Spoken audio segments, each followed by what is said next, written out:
வெல்லம் உற்பத்தியை ஊக்குவிக்கும் பொருட்டு ரேஷன் கடைகளில் பொதுமக்களுக்கு வெல்லம் வழங்க நடவடிக்கை எடுக்க வேண்டும் என்று வெல்லம் உற்பத்தியாளர்கள் தமிழக அரசுக்கு கோரிக்கை விடுத்துள்ளனர். தஞ்சாவூர் மாவட்டத்திற்கு உட்பட்ட திருவையாறு உள்ளிட்ட பகுதிகளில் தைப்பொங்கலை முன்னிட்டு வெல்லம் தயாரிக்கும் பணி மும்முரமாக நடைபெற்று வருகிறது. மதுரை, சேலம், திருச்சி, கோவை உள்ளிட்ட பகுதிகளுக்கு இங்கிருந்துதான் வெல்லம் அனுப்பி வைக்கப்படுவது வழக்கம்.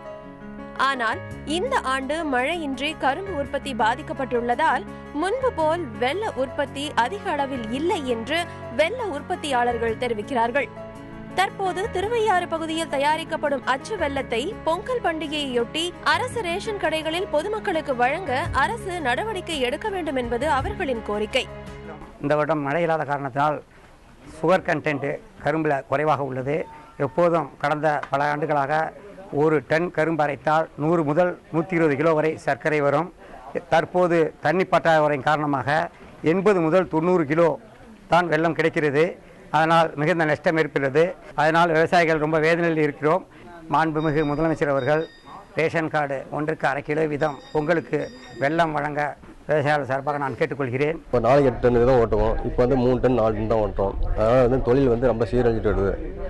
அதனால் இந்த வெல்லம் தயார் பண்ணி ஜனங்க சாப்பிடலாம், உடம்பு நல்லாயிருக்கும். இதை சக்கரை கார்டு விதமாக தமிழக முதல்வர் ஒரு சக்கரை கார்டு அரை கிலோ வீதம் கொடுத்தாக்கா நல்லாயிருக்கும். தொழிலும் முன்னேற்றத்துக்கு வரும்.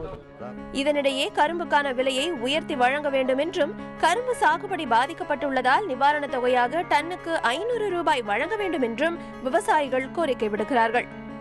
மக்களின் நாவில் சுவையை ஏற்றி வரும் வெல்ல உற்பத்தியாளர்களின் கோரிக்கையை நிறைவேற்ற வேண்டும் என்பதே விவசாய சங்கங்களின் கோரிக்கையாக உள்ளது.